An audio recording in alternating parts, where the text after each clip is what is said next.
All right, the meeting is now in session. I'd like to call on Father Jack Clare for the opening prayer.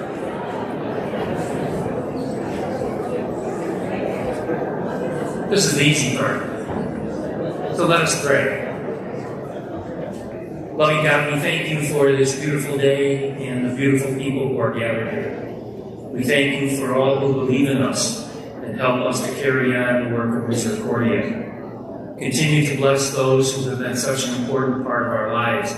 In a special way, we would like to remember Wilma Baumgartner, who has given us 2 homes in the last couple of years, and she passed away the other night. And so we're so grateful for her presence and all of her generosity to Misericordia. We lift up to you all those who are struggling in any way, families with challenges, people with health issues, in a world that is sometimes kind of frightening. We pray for our brothers and sisters in Gaza. May they be kept safe, especially the children. We ask your blessing on all people that as they try to live together, that they will do it in peace. We ask your blessing upon our time gathered here. Keep all those throughout the world who are in difficulty to know that your love is with them always. We offer our prayer and ask your blessing in God's name, for he is our Lord forever and ever. Amen.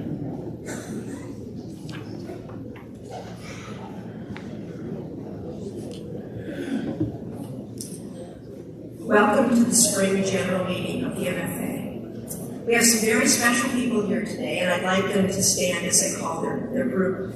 First, our new families whose loved ones entered Misericordia in 2023 and 2024.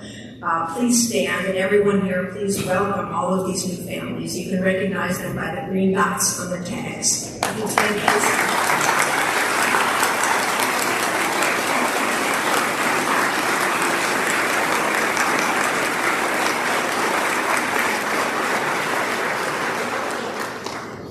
And next, our MFA board. Everyone on the board has worked so hard and contributed so much behind the scenes to the quality of life of our residents. And a special thank you to Ann Wilson, Dave Newcorn, and Barb Rabinak, who will be leaving the board at the end of their terms this summer. Board, stand up, please.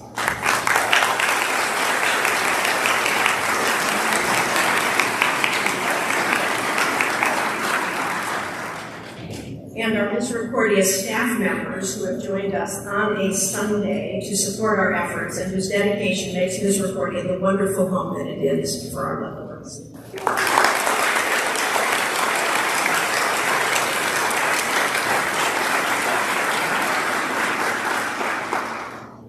And finally, our alumni families. I'm not sure all of you know about them, but they are very special families whose resident has passed away. And they continue to support Misericordia and get together and support many of our activities throughout the year. So I'd like to welcome them as well.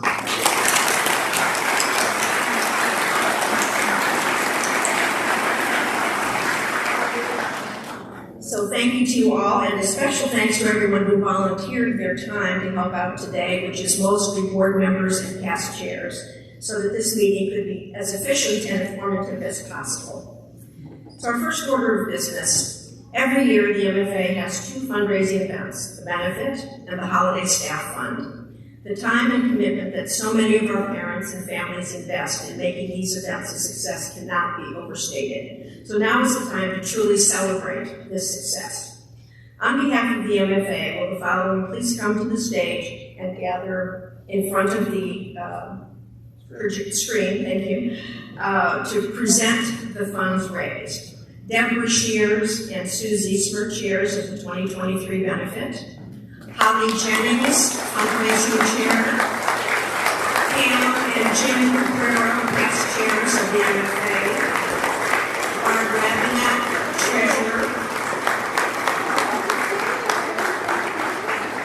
And to accept these funds on behalf of the Misericordia Foundation, Lois Gates, executive director of the foundation.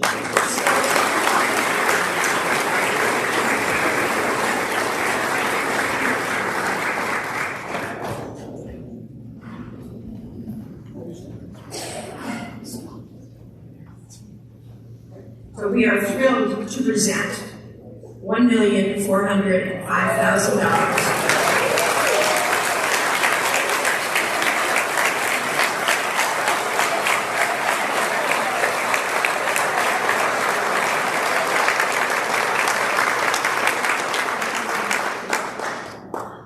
Just leaned over to Devin and said, "So where's the check?"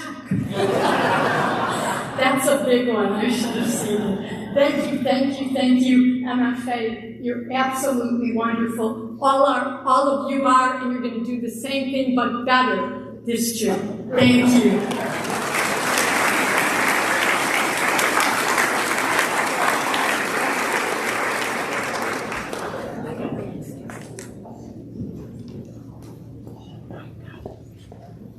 As many of you are aware, we've embarked on a new project, if you would, at Misericordia. It's the foundation.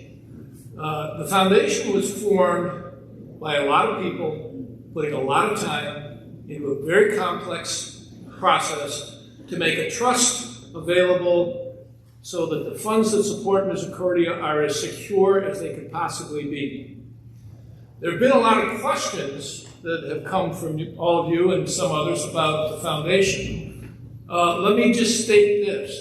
The foundation is in really good hands. Lois Gates is here, Sister Rosemary. We have directors, Jim Curl, Battle O'Brien is somewhere around here, I think, today. We have experienced people who are looking after the foundation on a regular basis. So the best that we can do as members of MFA and as Misericordia families is remember that we're now getting donations made out to the foundation rather than to the home so that the money goes directly into the protected foundation. That's really all we need to remember. That's really all we need to know. That doesn't stop a few questions from coming in. So let me answer them this way. I've read the foundation documents. There was a time in my professional life when I was responsible for transferring on a daily basis $500 million of margin money on futures and options. I understood that. I don't understand the foundation. So just accept the fact that we have great people in the positions of authority. Get the checks made out to the foundation rather than the home, and let's keep the fundraising going.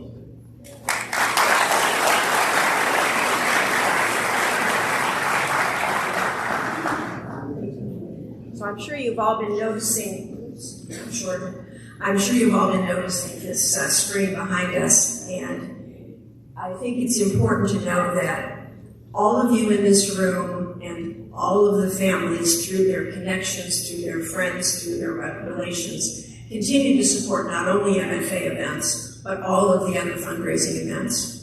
And you can see them up here. So the grand total of what our families have been responsible to bring into Misericordia is over $18 million last year.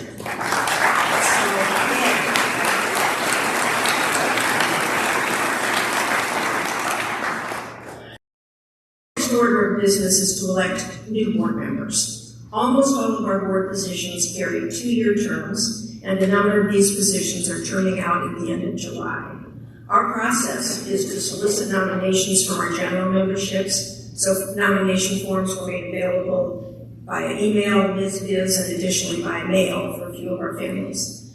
These nominations were then brought to the nominating committee, which is comprised of about 2/3 of our board plus one non-board MFA member. They used their knowledge of our families to bring more names forward. And also, a number of our wonderful board members were willing to serve an additional term. So from this pool, our slate is developed, and we are submitting that slate now to you all, the general membership, for a vote. We are thrilled to present the following slate for members to serve 2-year terms, August 1/24 to 7/31/26.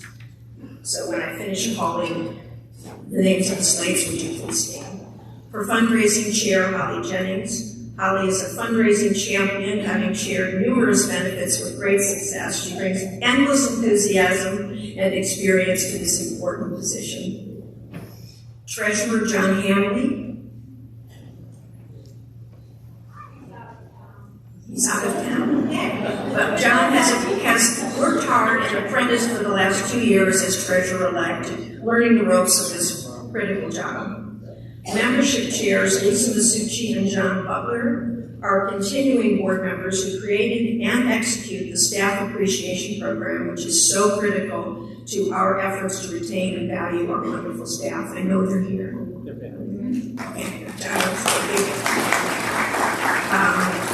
Secretary, featured news articles, Barb Acquaintance. Barb is also a returning board member who's done an excellent job documenting our meetings and bringing our wonderful information to us in the articles that you see in BizBiz and on the website. There she is. And then, as you know, each one of our residents has a site rep. So from Macaulay's site reps, Janet and Michael Hendricks, they stepped up a few months ago to fill a partial term and immediately became effective leaders and advocates for the Macaulay families. So they've agreed to take on this position for a full 2-year term.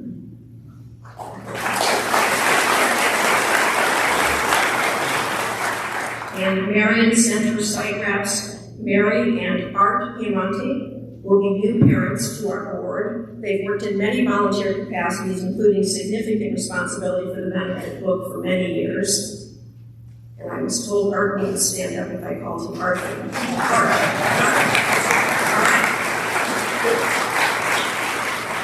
And for representatives at large, Julie and Rob Carpenter are returning to the board after several years away, bringing a wealth of experience in many volunteer positions at MIS and in fundraising for the Women's Board. Julie and Rob,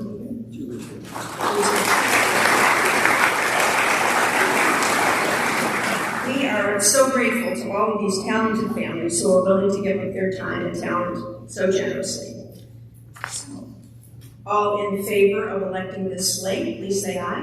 Aye. Opposed, say nay. By unanimous vote, we've elected our new board members, and thank you all so much for being willing to serve.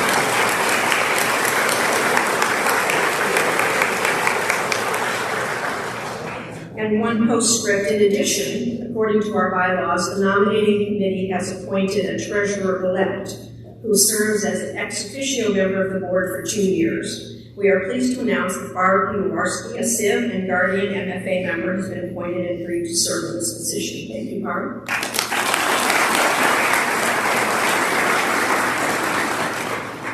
Now we will move into the fundraising portion of our meeting. Let's start by expressing enormous gratitude to our benefit and fundraising chairs and all of their dedicated committee chairs and committee members. Ellen Malone and Hay Lucas, benefit chairs.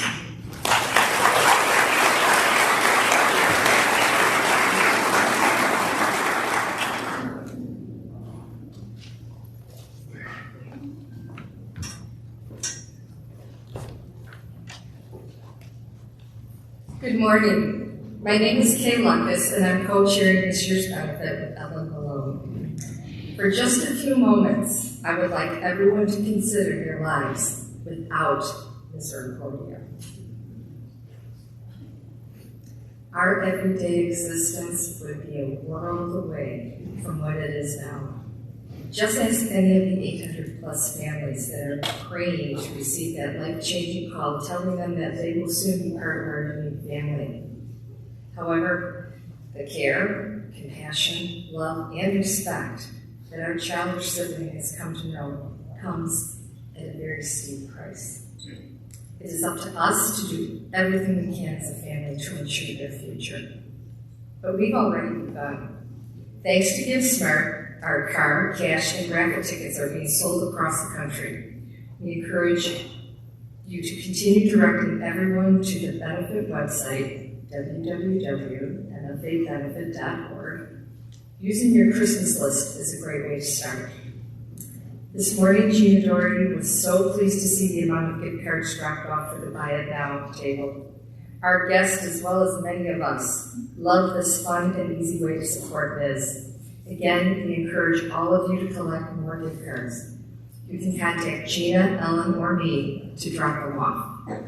And speaking of fun, our auction has become legendary. GiveSmart has allowed us to send our auction across the globe. Not only can we bid, but our friends and families not at the benefit can participate as well. Margaret Dillon is tirelessly working to secure unique and interesting items. Many of our families have already donated sports tickets, rounds of golf, concerts, and jewelry. We still need many more donations to make our auction a success. Not all of us have items to donate, but we have the solution for that as well. Underwriting. Just go to the website, www.mfabenefit.org. The auction link will explain how to help. You can underwrite a specific item, or you can contribute to the Angel Fund that will help us purchase things on our wish list. If you have a contact, or even if you have just an idea, let us know. And now here's Ellen. It's your turn. Okay. Oh, thank you, Kate. We want to fill the room on June 22nd with all of you, and then some, and then some, and then some. Reservations are online right now at mfabenefit.org. The benefit book is a great way to honor your resident by participating with a donation of $12.50. You can put your picture in the book, and the deadline's today, but for all you new parents, we still will take it. So please, we want to have huge participation. The residents so look forward to looking through this book, so make sure your resident isn't left out. As we all know, volunteering is a great way to get to know Misericordia and meeting new people. We're all members of the club, if you know what I mean. Volunteering for the benefit is vital. The sign-up genius for volunteering for the benefit will drop on May 1st at mfabenefit.org. We encourage you to make a friend and make a difference. It's okay, I met. Anyway, okay. Kay and I are co-chairing this for 2 years. We know we can be a little too much, and so we challenge our committees to get out there and spread the word about the benefit. We are thrilled with how creative everyone has been. We gave them the mission to put the fun back in fundraising, and they have. Today we want to highlight our raffle committee chairs, Lisa and Mary Cruz, who put together this little ditty. Enjoy, and for all things benefit, go to MFAbenefit.org. On behalf of Kit and Kay, thank you so much.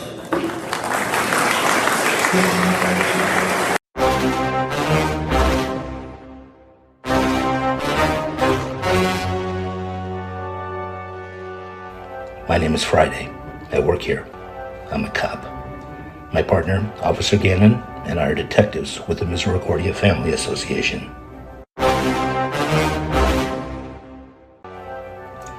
This is the community, Misericordia Home. A community with a heart. A place that strives to make a difference. Today started like any other not yet spring Chicago day. Unpredictable. We've been called to the sprawling Misericordia campus on Chicago's notorious North Side to investigate a special MFA benefit raffle that's making waves for this community. Something quite peculiar has happened. Officer Gannon and I were escorted to the Lois Gates courtyard to a particular table. The room is set as if we were stepping into another world, and perhaps another time. Whoa, get a load of this, Joe. Looks like a scene from an Italian restaurant. Yeah, this is strange. Yeah, maybe a little too strange. Look on the table. Set for dinner. Bottle of red. Bottle of white. I guess for whatever kind of mood you're in tonight. That's about right. There's a note. Oh, let's see. What does it say? It says in a bustling hall, excitement is rife. A raffle for tickets, a coveted life. Billy Joel's piano, Stevie Nicks' Mystique. Dreams in the making, hearts at their peak. Interesting. Is that all? No, there's more. That figures. Yeah. A ticket drawn, hopes held tight. Anticipation rises in the soft night. Lucky winner, their name is called. For melodies sweet, they'll soon be enthralled. That's nice. You know what this is? Yeah, it's a poem. Yeah, it's a poem. But it's also a lead that's going to help us solve this investigation. It's about a special pop-up raffle game offered by the Misericordia Family Association. One lucky winner. Evening for 4. Terrific seats. Night of Legends featuring Billy Joel and Stevie Nicks live at Soldier Field, June 21st, 2024. Whoa, that'll curl your hair. Yeah, at least for those that still have hair. But this is really quite clever. Whether you're a piano man, A gold dust woman? or an uptown girl, Stand back. it won't take the longest time to get groovy with this landslide lineup. Whoa, that sounds nice. Yeah.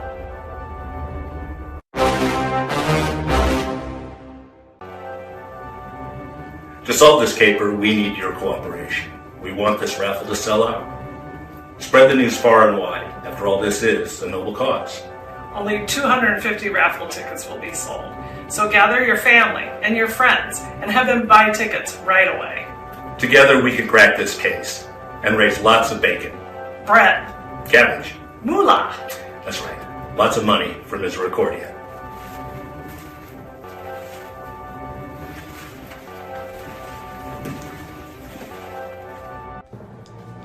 Visit the Misericordia Family Association benefit website or contact the MFA raffle chairs at raffles@m-f-a.org to secure your raffle entries today.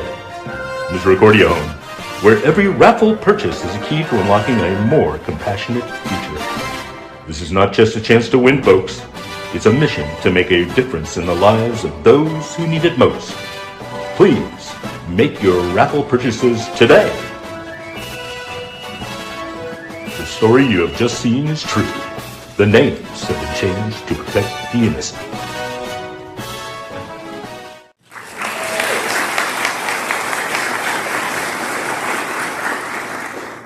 Many thanks to everybody who is putting in countless hours to get this going. Now it's up to us. Show up. Bring friends. This is a great way to introduce people to Misericordia. We've had conversations about, is this the way we want to conduct our MFA benefit? Do we want to make changes? Do we want to change locations? Trust us, we are considering all these things. They are not simple questions. But in the meantime, there is a very simple way to approach it. Show up, bring friends, support this. 1.5 million would be the goal. That's our challenge. So, support it. Yeah, we've got a lot of other great things to support at Misericordia. We have Family Fest. We have the Siblings Organization who puts on Artisan Hall, such a wonderful, wonderful event. This is ours. This is the one we're responsible for. Let's go out and support it.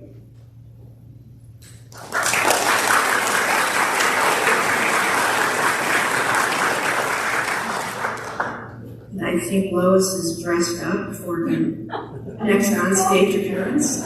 What else is new?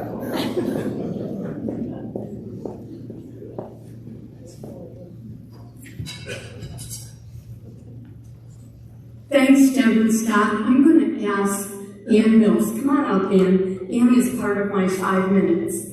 Because the most important part of Candy Days is your pages. And Ann's going to start out with a little tutelage about your pages. Thank you. For those of you who don't know me, my name is Ann Mills. I am a sibling, and now I'm a guardian.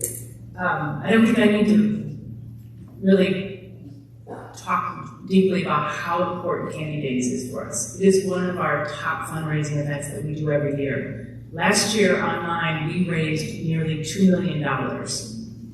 This year, we want to raise $2.5 million. So in order to do that, we need every family to set up a Candy Days giving page. We need you to share it with friends, family, and you can put it out on your social media.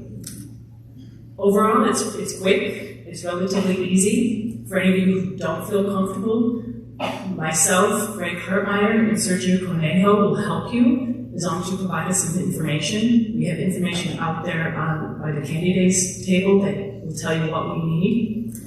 To date, we have 278 pages. It's about half. We have 600 families. We're searching for at least 500 to set up a page. I think for all of you, we know historically Candy Days out in the street was our main driver. Online is the key. So it's really important for everyone to do it. For those of you who set up a page by tomorrow, you will be entered into a drawing where you can get 2 tickets to the MFA benefit 2 tickets to the Artist in All, and then 2 tickets to First Look for Charity, so there'll be 3 winners. Anyway, if you have any questions, feel free to reach out to me. You can find all the information on the Ms. Recordia homepage.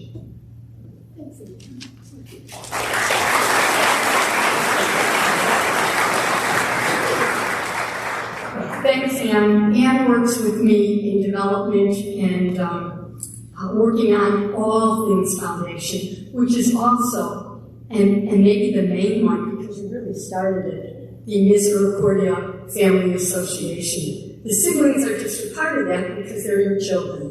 And the brothers and sisters are just so elated to be able to be part of the Arts and All benefit. But I'm here to tell you, after a long period, 4 years, we're back out like this. And as Anne led off, the most important thing, please hear this, the most important thing is your page.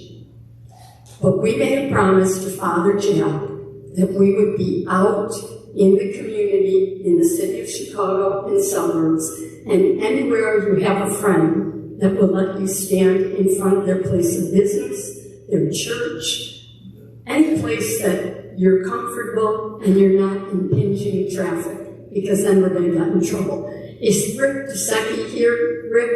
Rick, right up in front. Rick, stand up. This man was able to get us so many permits for the suburbs. So if you've done it before and somehow we missed you, and if we missed you, we'll come find you. We just need people in every area to get out, wear the vest, hold the can. And I know a lot of you say no one has money anymore, cash money, and that may be true, but we're going to make it easy for you. On the red tab that you hand out, there's a QR code on the back. Just invite people to please do it, either right there where you can watch them, or to take it home, learn more about us, and do it then. It's important what we raise on the streets, but again, it's more important what we raise on our page. But we want to give witness to all of people that don't know Misericordia and all that do, that we're still here. We're still raising money, and we still need them. Jackie Twigo is in the back, and she will be handing out any supplies you need if you've registered. If you didn't, she'll put a package together, because you're going to need boxes of candy, vests, cans, and new this year is a Venmo tab. So the red tags that we give out traditionally is the QR code that goes to our website. However, the Venmo goes right to the bank. So if we can get this to happen, that would be great. Jackie has all the supplies that you will need in the back. And if you don't know what you need now, or you haven't made a commitment, please consider this so that we're blanketed all over. We are not asking you to stand 12 hours for some of you for many of you that have done it year after year. But we are asking you to show visibility to all of the communities that we're still here and that we believe in the mission of Misericordia. So please help us with that. I think 5 minutes is up. And Paul, are you still in the back? Paul and Greg is not here, but Paul is, and yeah, I can see Paul. He's back there, and he doesn't have his vest on because he doesn't have to stand outside. In fact, Andy always teases me that this you can do not in a vest, but in your jammies at home when you set up your page. Thank you so much, and God bless.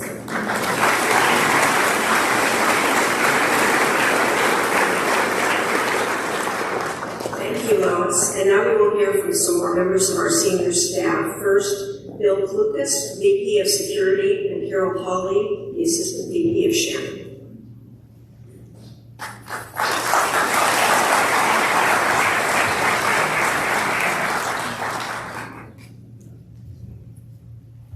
Good afternoon. First of all, let me say that I'm so glad that that drone footage for the Dragnet video was for that video and not Father Jack monitoring my start and quitting time for the day. I thought he launched the drone for a second, so I'm relieved. I hope everybody's enjoying this beautiful summer day. I wish we could do this outside. We were asked today to come in and present the new visitor registration system that we're starting at Misericordia. Last year when I began my employment here, I noticed one thing, and that was everybody was signing in a paper binder, printing their own labels to put them on their outer garment. This was not safe for people's information, nor was it practical. Soon after, we met with Father Jack and presented some solutions to this. And Father Jack said, if it's going to improve the safety here at Misericordia, get on it, do it right away. So here we are today, and we're going to present the short slide show, Carol, for Swipe Down. All right, this is more technology, but I promise it's very easy.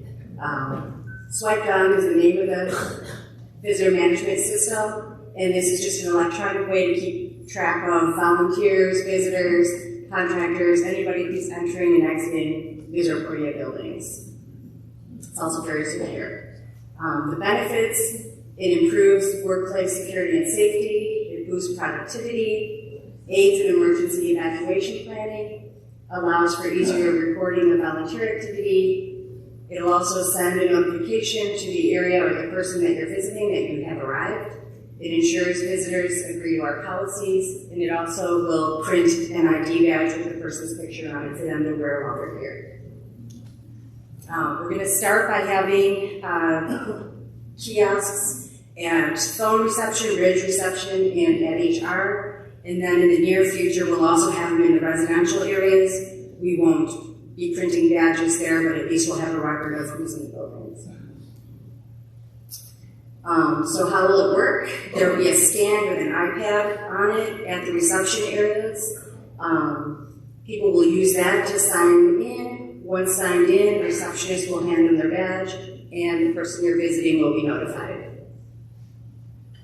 And this is how it works. This is what the iPad looks like. You simply click the visitor in button and use the iPad to sign in, or you can scan the QR code on your phone and sign in from your own phone. Next, you just click whether you're visiting or volunteering. And this is the information that you fill out. Name, the area being visited, your phone number, visitor ID. This takes a picture of your driver's license to keep on file, and then there's a toggle button that says Remember Me. If you click that, this is the only time you'll have to put that information in. Anytime afterwards when you sign in, as you start typing your name, your information will automatically show up. And this is what it looks like. Filled out. This is our visitor non-disclosure waiver agreement for people to review, sign in. And then on this page, there will be a lot more locations than this, but as an example, if you're going to the bakery, you would click that. If you're visiting Scott Thompson, you would click his name, and then he would get the notification that you've arrived. This screen will show up next, so you take your favorite selfie. Once you're satisfied with it, it's like this. And then success, you've signed in, and this is what the stickers will look like. It'll have the picture, your name, where you're visiting, and the time you've arrived. To sign out, you just go back to the kiosk and click the visitor sign out button, or again, use the QR code. That's it.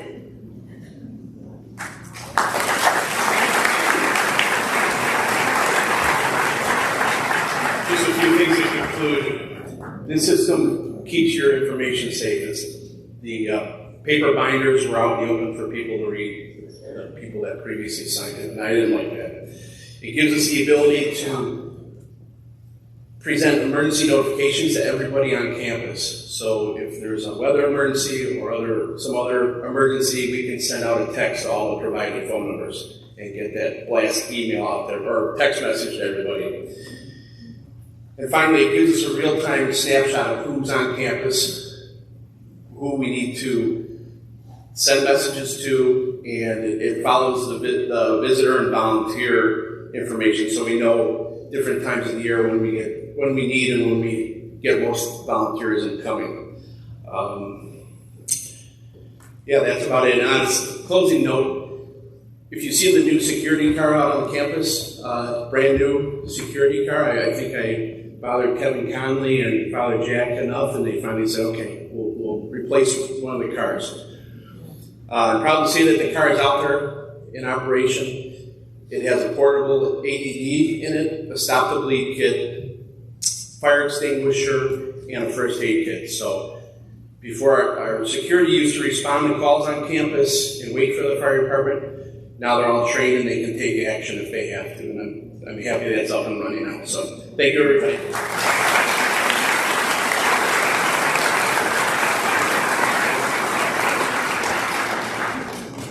Thank you so much. And now we'll hear from Madeline Trejo, the Vice President of Clinical Services. I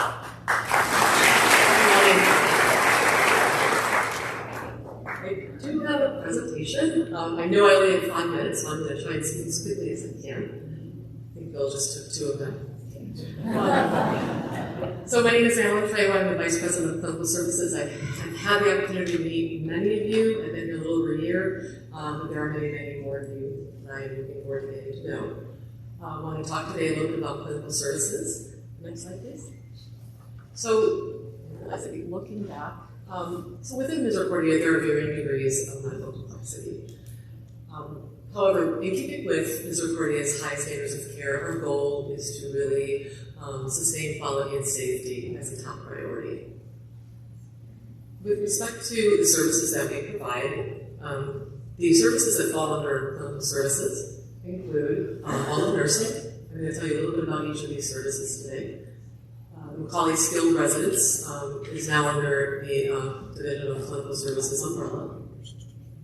We do have on-site medical clinics that I'll tell you a little bit about. One of those is our primary care, so we do have primary care providers that can see your residents should you choose to select our primary care providers. We also offer dietary services, therapy services, and dental clinic on-site. Next slide, please. So within nursing, we have over 130 nurses that support our residents on campus. Those are inclusive of licensed practical nurses, registered nurses, and several of our nurses do have advanced degrees such as their bachelor's or master's in nursing. We provide 24/7 care, 365 days a year. We will respond to immediate needs, as well as our nurses do work within our clinics to ensure that we are managing chronic long-term issues for our residents. So within the leadership of nursing, part of our goal this year was to do some restructuring in terms of what that framework looks like. Currently, we do have an AVP of the Macaulay Skilled Residence. I have to step out, excuse me. Her name is Rhonda Rabowski. She's fairly new as well. We also have a total of 5 nursing directors on campus, 3 of which will cover our Macaulay residents, sort of supporting 2 neighborhoods each. And we also have 2 nursing directors on our main campus who split the campus. And this is the way we've divided it amongst the campus, main campus north and main campus south. Their names are Mariana Montes and Sydney Ravella. Both have been here for at least over 5 years. Next slide, thank you. So as part of our goal, as I initially mentioned, is to ensure quality and safety at all times. As I mentioned, we reorganized our nursing framework. And our focus is heavily also on, as many of you are probably aware, some of our staffing shortages. We are not lost on that, so focused on creative staffing strategies as well as recruitment of both our nurses as well as under the my umbrella CNAs at Macaulay residents. Part of our goal also is in the year that I've been here and working with Chris and Tina, my peers from a residential and program standpoint, is to really look at all aspects of care and how does it intertwine with our ability to provide care. So in the morning when we're trying to get our residents out to programs or off to work, how do we look at our process, for example, medication administration, to ensure that we have enough time to do this in a very safe and timely manner? That's one example. As well as partnering with some of the other divisions of clinical services, such as dietary or therapy, to ensure that we are looking at every opportunity to ensure clinical practice. Yes, I'm talking very quickly. So part of our goal in the first year and ongoing was to really evaluate the clinical environment. These are some of the things that we've worked on. One of the subscriptions we purchased for our clinical areas is a subscription called Up to Date. When our nurses need clinical information, we don't want them going to YouTube or Google. These are not evidence-based practice websites. So Up to Date is a evidence-based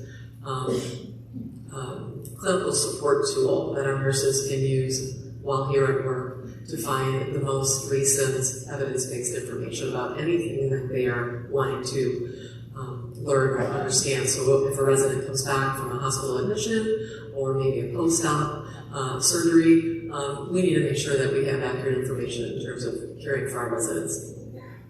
One of the other more recent transitions is we looked at our enteral nutrition or tube feeding process.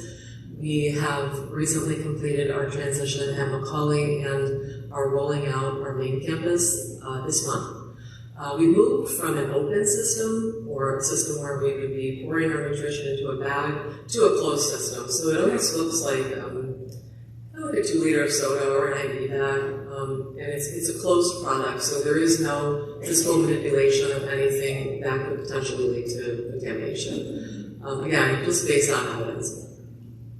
Some of the other things that we are implementing across all the clinical divisions are clinical audits. So, are we all following appropriate, proper hand hygiene? That is the best way to reduce or prevent infection.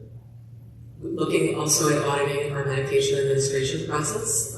Under IDPH and DHS, we are under strict guidelines for medication administration. So really, how do we know how we're doing unless we're auditing that and doing some course correction in real time? As well as sterile techniques. So a lot of our residents do require catheterization for urinary retention.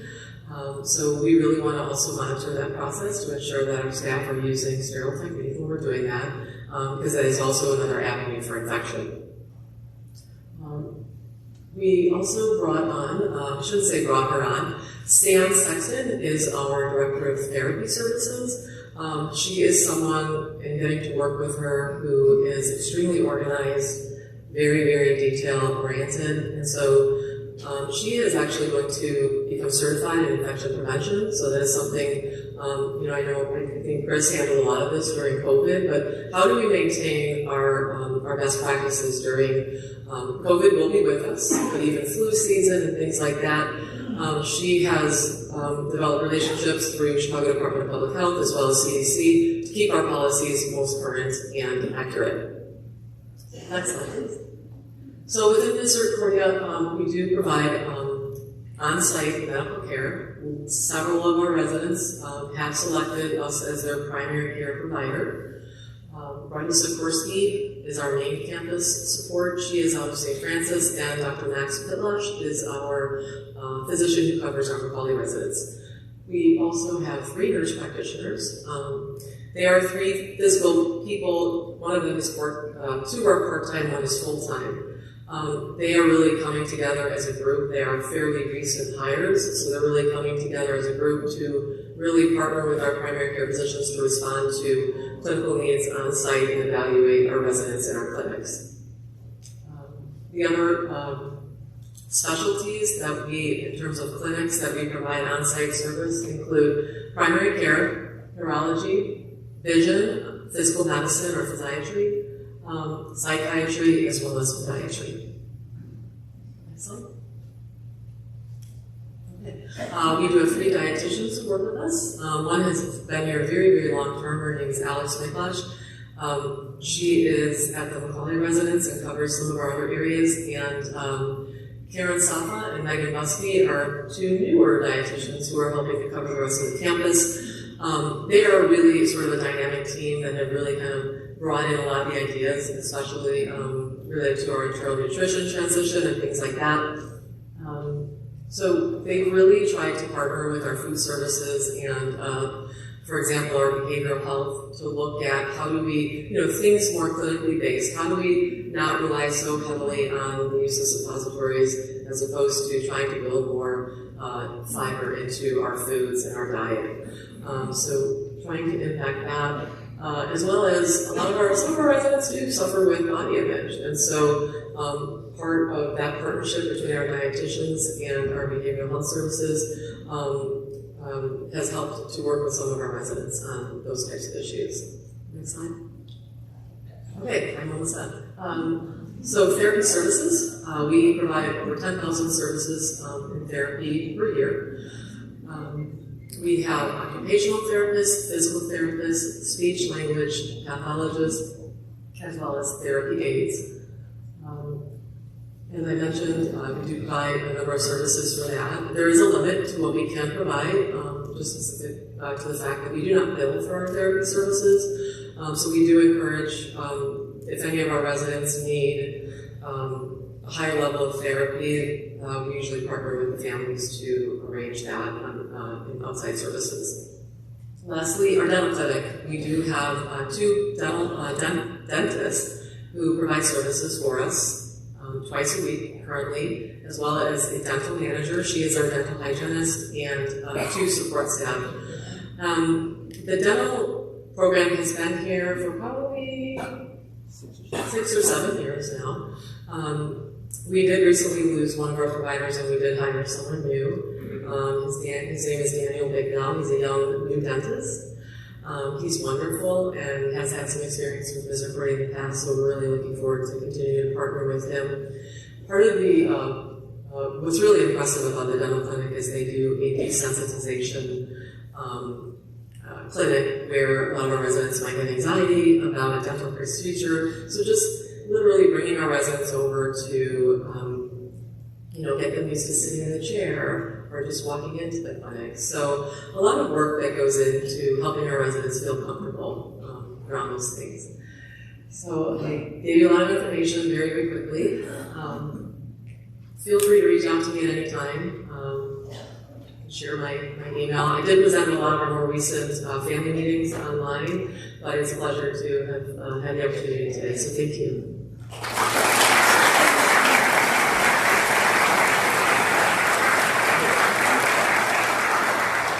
Thank you, Madeline. And now we'll hear from Paul Schwartz, who's our volunteer coordinator. Over there.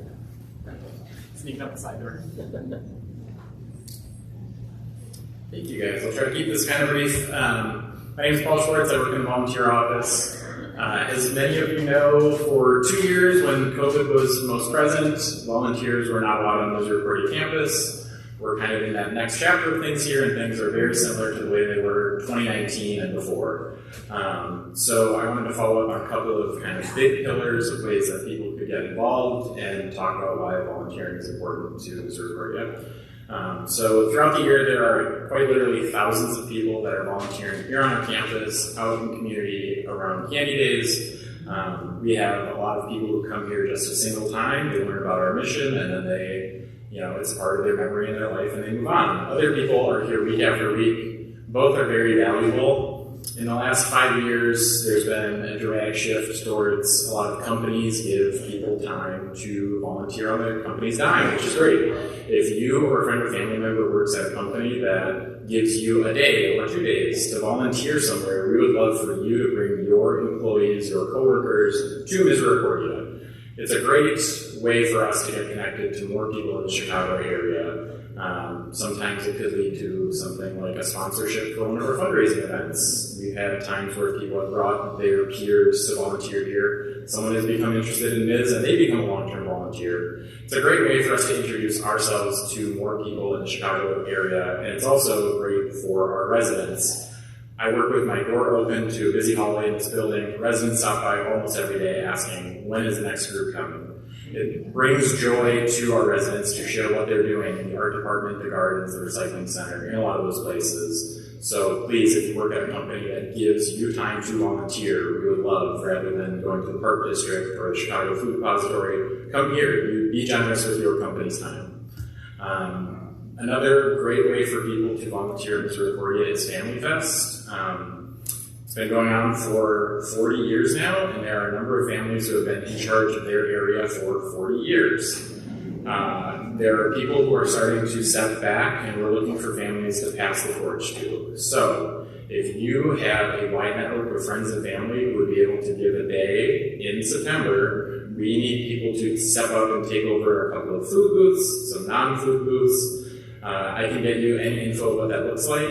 If you're a person who has been helping Family Fest for 20, 30, 40 years, and you are looking for someone to pass the torch, we would love if you would give us a year to transition. So please, instead of saying, I'm going to be out of town this year and I'm never coming back to Fest, give us some time to transition to the next kind of chapter of people who can help Fest be successful. Just a personal anecdote, my first day in Misericordia, a friend gave me a ticket to Fest, and then I applied for a job the next day. I think it's a fantastic business card for all the programs that exist on our community. So please help us with Family Fest, whether you've been doing it for 20 years or whether you and your friends and family want to take on a leadership role in that capacity. The last thing I want to talk about, because it's come up a couple times, is Candy Days. I'm going to throw a vest on and I'll be in the back. We'll be happy to get you your supplies today. We have permits for some areas that have permits or require it because we're not going to be in streets. A lot of towns just say, stay on the sidewalk and you're good. If you're interested in kind of taking on a coordinating role, which involves a little bit of organizing volunteers, we can give you info what to do with any cash or change that you collect. I'm going to be in the back. I would love to meet anyone who I have not yet had a chance to meet. So again, for corporate volunteering, we'd love to have you. For Family Fest, please get involved, especially if you have a wide network of friends and family. And then Candy Days is very heavy on the mind because it's coming up. The last thing I just want to express is so many people in this room I know we're connected with, and I just want to say thank you for volunteering. We do a lot here that is above and beyond what our funding is given for us, and it's because of volunteers like you we're able to have such generous programming. So thank you all to anyone who has volunteered, who has organized a group to come here, to anything that involves volunteering. Thank you very much. It literally makes the lives of Misericordians residents better. Well, I got a microphone. Judy wants me to give a commercial for Misericordia merchandise in the back. So there's a gift shop that's open 5 days a week. They're open today. I'm getting that commercial, Judy. So thank you all. You've now heard everything you could possibly hear about fundraising, right? Wrong. Joining me are former MFA co-chairs, Joe and Tom Halloran, and we're going to have a little discussion about a few things you might not have thought of. So if you could join me.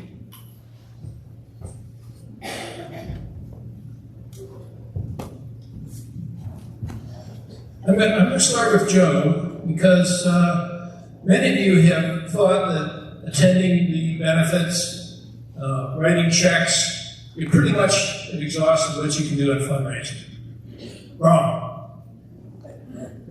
Hi, I'm Joe Halloran, and I'm happy to be here and see everybody.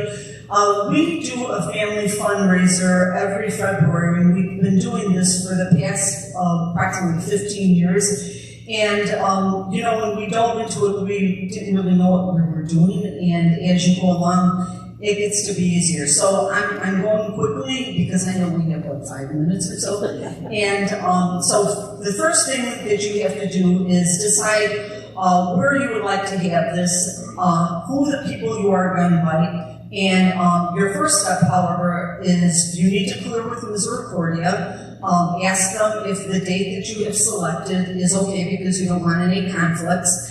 And then you will get support from them and an official letter, because now this is where you start to go out and ask people to help, to donate. The key is donation.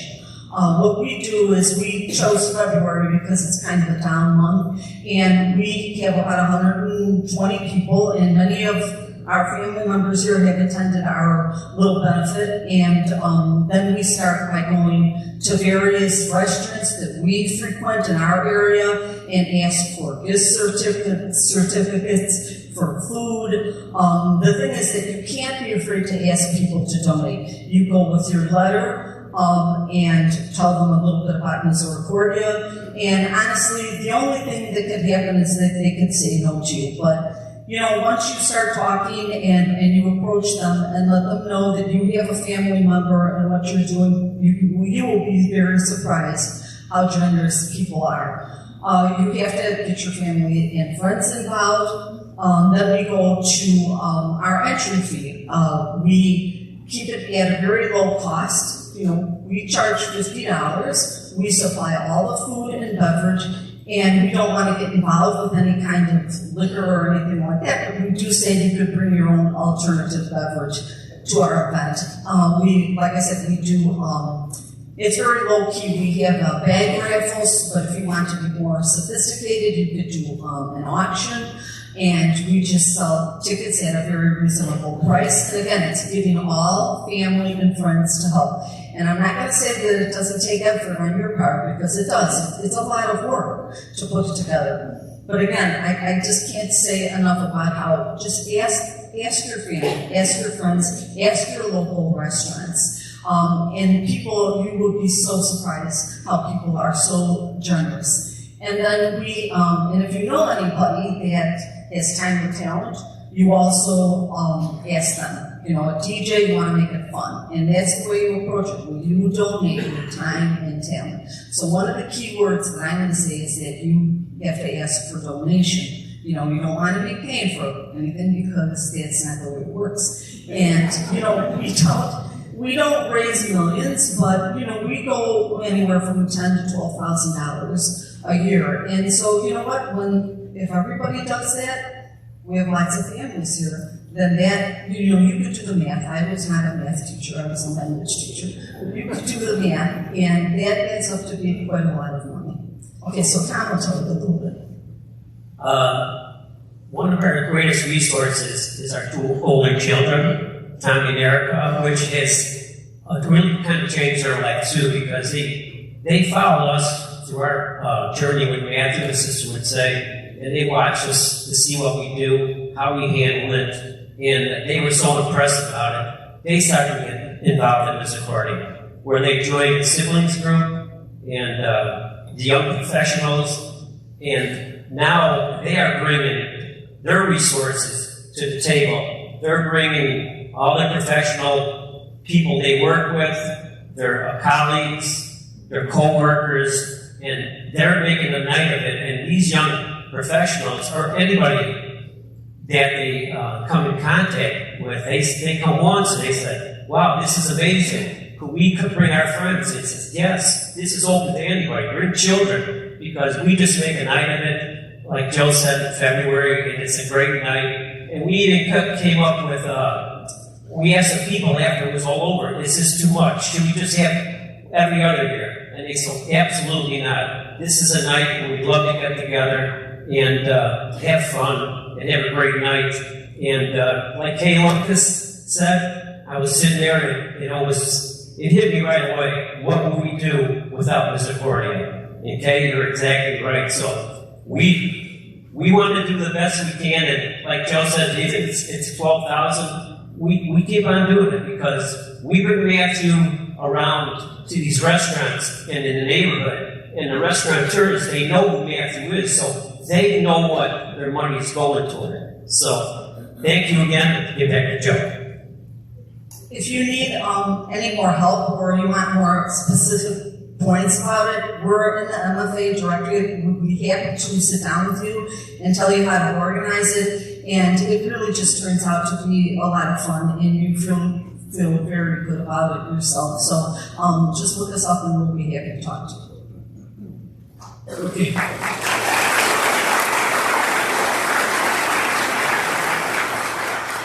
We got one other. For this, you need a little bit of background. If we go back 15 years or so, the 12,000 floor trading professionals in financial markets in Chicago saw the handwriting on the wall that their places were going to be replaced by computers and they were going to be out of business. One of those gentlemen who was very successful was a midlife, and he decided that it was time for him to figure out what he was going to do with the rest of his life. While he was doing that, he decided to come up to Misericordia and volunteer in the bakery. I don't know why he did that. Maybe he got tired of hearing about it from somebody who should remain nameless, but nonetheless, he was here one day a week. He was enthralled. He met staff. He met residents. He was so committed that he ended up working 4 days a week in the bakery, volunteering, while he was making up his mind what he was going to do next. He did make up his mind what he was going to do next. He's now out in Colorado. He's teaching high school and coaching tennis. But before he left Chicago, he left a $7-figure check to Misericordia. Bottom line, the greatest salesman for Misericordia is Misericordia. If you can get people here, if you can show them around the campus, if you can get them a meal in the greenhouse inn and take that stuff. Now, is that a volunteer that's waiting on us, or is that a staff member that's waiting on us, or is that a resident? I make a little money doing those bets, let me tell you. So there are lots of different ways that we can fundraise, and we emphasize it because the budget for Misericordia for 2024 is approximately $115 million. We have to raise $32 million of that. So that's why we talk about fundraising as much as we do. I thank you for your patience and I hope your cooperation. And it's now my great pleasure to turn the microphone over to Father Jack Clare.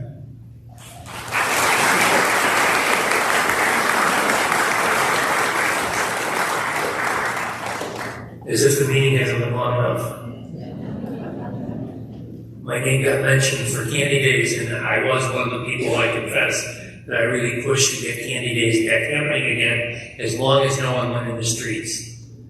You know, so many people know Misericordia because of the collection out in the streets, out in the neighborhoods. So many people have said, "Oh, you're the Jelly Belly people, or you're the sucker people." You know, that's how they know us. That's how they know who we are, and they find it amazing that we can get as many people as we do to be out on the streets. You know, there's a lot of beggars out there right now. There's a lot of people just trying to survive. And the fact that many of us would go out and be willing to do that, I'm so grateful, but it gives great witness to the whole Chicagoland area when you're out there trying to raise money for Misericordia. So I'm grateful, but I say it seriously, we want no one in the streets. I get a policeman ask me, what do I do if I see someone in the street? I said, arrest them. We take no responsibility. Our insurance will not cover them. So no one should be in the streets. You know, I think we've got to say it over and over again. COVID is over. You know, that doesn't mean we don't have some isolated COVID situations in some houses. I know some of you have had to have your house, you know, your resident, their areas been closed for a week at a time or whatever. But literally COVID is over, and we should be going back to where we were before COVID. The difference is we probably have 300 or 400 staff that never knew Misericordia before COVID. So they're learning too. They're trying to figure out what it was like here before COVID. And part of that, I'm so glad Paul talked, is bringing volunteers back in here. But it's also a lot of the things that we do. I'm encouraging everyone to have in-person staffings now. You know, for the last few years, we let people do it from computers and stuff like that. It's impersonal, and it just doesn't show the same kind of interest of bringing people together. And so there's going to be a commitment from our staff to be at staffings, and we're going to do our very best to try and get people back, re-engaged here on campus and doing stuff. We need you volunteering, as he said, and we need you to fill out the forms that say you're volunteering. You know, Mary Pat told me that, you know, we spoke this week about turning in, you know, the old participation forms. We're upgrading it right now, so you'll be able to do it right on the computer quick. But it's important to know that, and I understand my sister always liked to look at all the sheets of paper to understand what people are doing, because I meet people all the time, and it's so nice when I can say, thank you for being in the gardens, thank you for doing this, thank you for doing that. It's good to know what people are doing, and we want to know. So please, if you can get back to doing your forms, we will be very appreciative. The other thing that we kind of let go and has really been a burden on the staff is doctor's appointments. You know, a lot of our staff have ended up since COVID taking the residents to their appointments. Now, I know some parents are just too old to do it. They have kids in wheelchairs. They have those challenges. But for those of you that are able to do it, you realize that if we take a staff out, we're already short. We're pulling another person out to go to a doctor's appointment. Even if that appointment is here on campus, you're pulling them away from their work. So it's terribly important that you be invested in trying to get your resident to their appointments. I'm not going to dwell on it. I just think the one thing I love about Misericordia is it's a place where we all care about the same thing, and that's that the life of our residents are the best that they can be. And all of us contribute to that. And I hope you all feel comfortable doing that.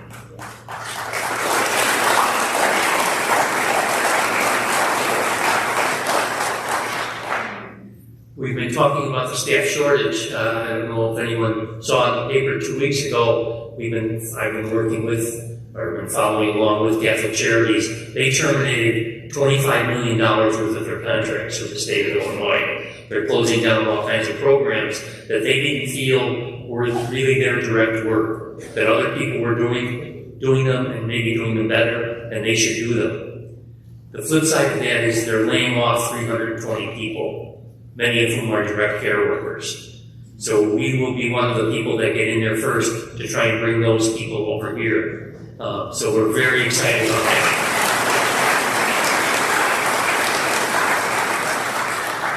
They've ended their CHA contract, so CHA already hired 60 of the 320, so we have 260 that we're still going to go after, many of whom are doing direct care, either with children or seniors, or with people with mental illness. So, we will get to them and see who we can bring over here. So some of those contracts are terminating June 30th, and some are terminating September 30th. So it will be perfect timing for us in terms of here and staffing Rosemary Park. So we're very excited about that and hope that much comes of it. So keep it in your thoughts and prayers.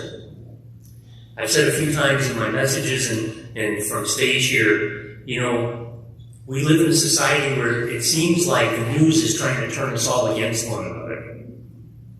Where you're on one side or you're on the other side, and I won't talk to you if you're on the other side. I just never want that to be Misericordia. Misericordia is a place where we come because we care about people. We get in a bad attitude. People don't drive well, and I know some of you are getting here and you're tired. But we just cannot tolerate people snapping at staff. I've heard horrible stories. Parents yelling at staff and yelling at other residents. Walking into a house and upsetting the whole household. It cannot go on. That's not what this place is about. As part of that, we worked with the team to put together a parental kind of code of conduct. We expect it of our staff, we expect it of our residents, and so we're going to expect it of our parents and guardians. So you will receive it. You're not getting it today. You will receive it, and we hope each family will sign it. And take seriously when you come to, you wouldn't want me walking into your home and yelling at people. I really don't want people coming in here and yelling at people. It's just not appropriate. It's hard work that they're doing. And many of them are working a lot of overtime hours, and they're tired. Doesn't mean that they're doing everything right. I don't want to say that they got every answer and that they're doing all that they can. But there's a chain of command that you can reach out to for help if something's not the way you think it should be. But snapping at a staff as you come to the door is not the way to do it.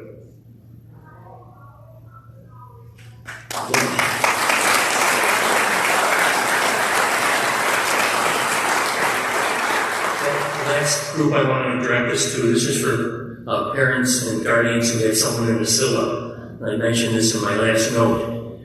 In 2022, the state decided that they weren't going to pay us for the nights that a resident was outside a facility. Since then, it has cost us $1.87 million. So that's more than we raised here today. That's a lot of money tacked onto our budget. Now, we agree with a lot of it because we encourage people. We're the only agency in the state that tells people to take their residents home once a month, or to go at Christmas for a week, or to go in the summer for a week. And we don't want to deny anyone that needs to go home to go home. But you place them here, we're not a hotel. So if you can be really considerate about that, it is very expensive for us. Now, Kevin and I have been talking with the Jewish Federation this week. They are being hurt as much as we are by this. So the state came back and said, we're going to give a 5% increase. Our cost still came out to $1.5 million by people just being out overnight. So we gotta keep facing this thing, and it's not easy. If we get where there's a bill ready to go to get this reinstated, we'll reach out to everyone. It won't be just single parents. And we need you to fill out. You're so good about filling out forms and witness statements and all that. When we have a better idea, we talked at length with the Jewish people this week. This gal from the Jewish Federation actually wanted to come here and talk today because she thinks Misericordia has more influence than anyone in the state of Illinois, which I'm very proud of, and you should be proud of that.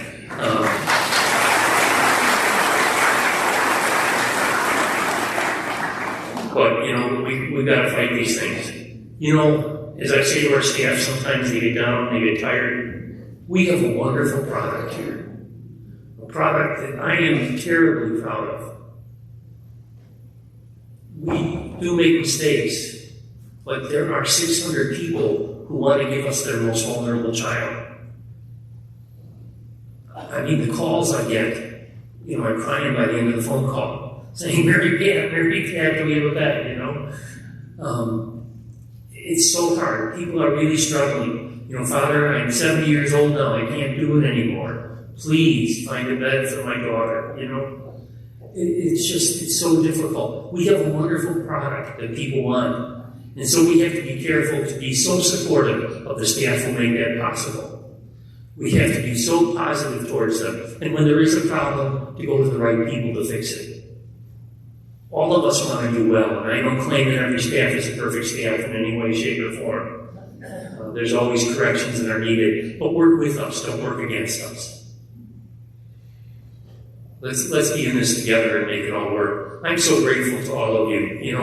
These numbers get thrown around here, 1.4 million, 1.7 million. It's a lot of money. We have a $115 million a year budget. The Cardinal just looks at me like, do you know what you're doing? We're operating a bigger operation than the Archdiocese of Chicago in many ways. So we have to take this all very seriously. And I just want you to be our partners. I don't want us to be arguing with each other. I get to an election, I don't want to vote for anyone. Because I just feel like all everybody's doing is calling each other names. We can't do that here. I really want us to work together to be a team. We call ourselves a Misericordia family, and all families have fights. I know that. But let's try and work together for the common good to make all of our residents have the best lives possible. Thank you all for what you're doing.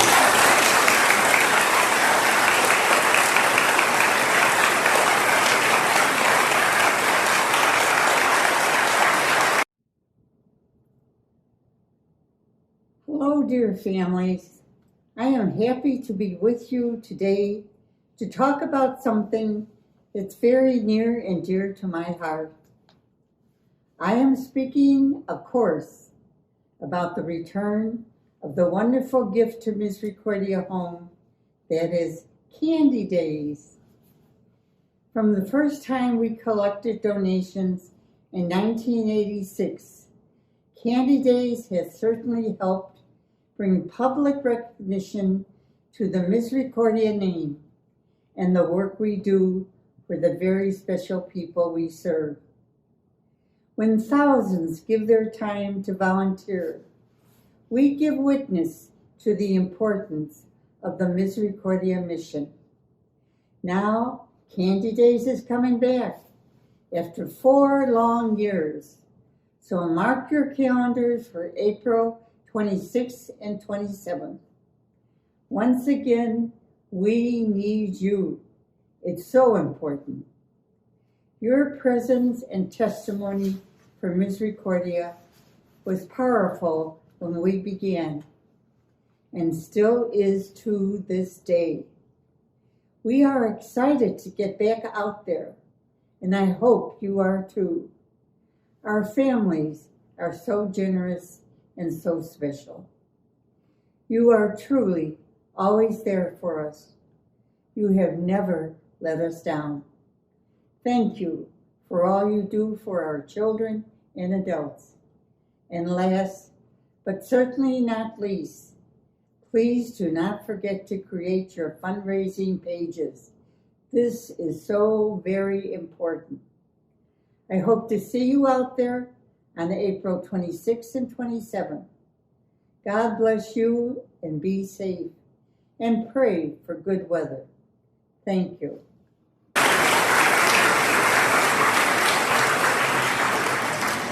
So let me just go through what will go on after the meeting, and then we will bring this to a close. Benefit collections will continue out in Benefactors Hall. Super Dogs, hot dogs, and fries are coming in now. And just last week, Super Dogs made the New York Times list of 25 best restaurants in Chicago. Right? Okay.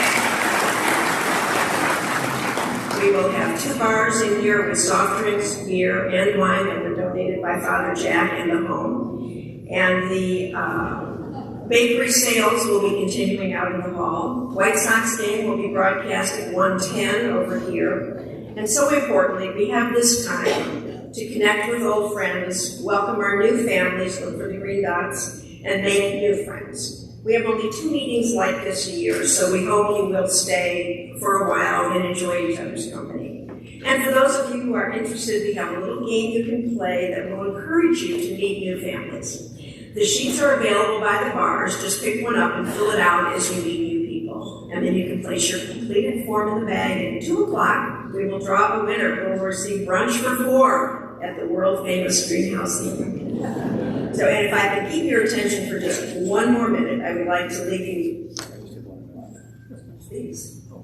They've asked me to announce that Macaulay is open for open house afterwards for anyone who wants to go over and see Macaulay. So they're prepped for anyone who wants to come and visit and has not seen it.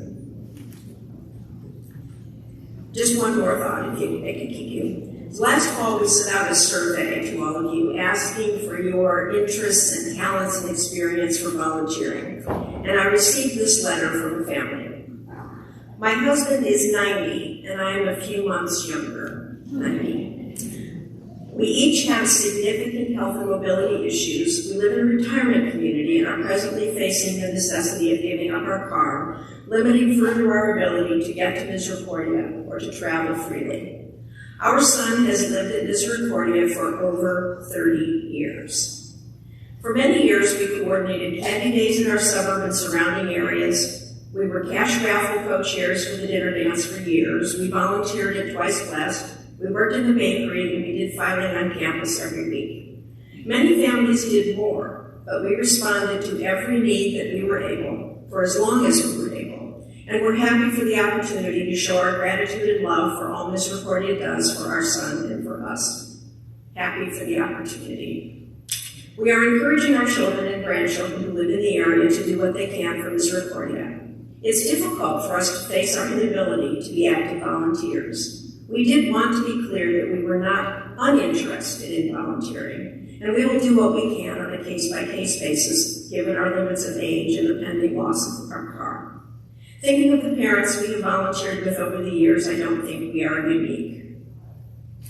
So I am always humbled and so grateful when I reflect on the thousands of hours given by parents who preceded us. So let's all continue the work that they've started. Thank you so much for being here today. The meeting is adjourned, and please stand for cheers. if you could help stack the chairs over on the east wall here, stacks of tin. We'll leave some chairs out to watch the ball game, but stacks of tin over on the east wall.